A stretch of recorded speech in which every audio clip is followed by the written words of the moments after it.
Hello, my darlings, and welcome back to Natasha Entertainment Channel right here on this YouTube streets on this beautiful Saturday morning. Igama lami Natasha Nyawuza. So, if you're new here, make sure you subscribe, like, and hit the notification bell so you never miss what's really happening out here.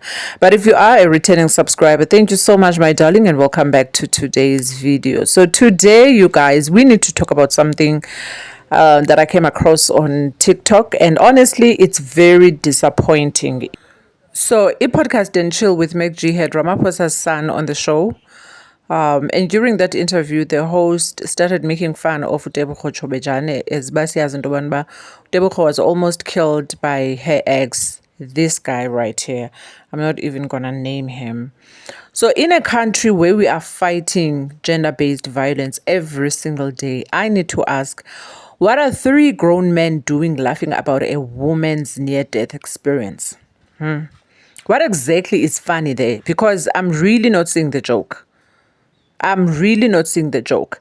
Let me play this clip for you guys so you can see for yourself. People still do.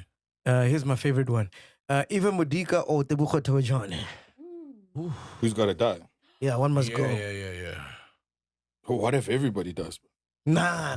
One, only Also, one. you ideally both die for you. Ideally. Not die, guys.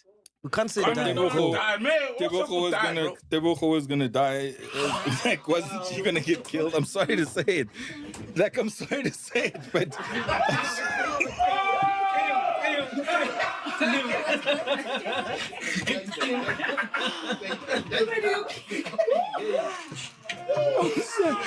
sorry to say it. I'm sorry. Charlie. Oh, they're gonna. The way these men laughed, it was like Tebogo's trauma was just a comedy skit. Meanwhile, she almost lost her life. Tebogo herself saw the clip and responded. She said that from now on, she is going to sue anyone who jokes about her situation. And honestly, she should. That pain is not a meme, you guys. It's not content. It's not entertainment. That is someone's life. A woman almost lost her life. This is exactly why women keep quiet. This is exactly why some survivors don't come forward. Because when they do,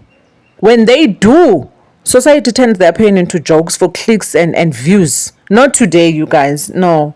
Not in 2025. Not in a South Africa where women are being buried every single week.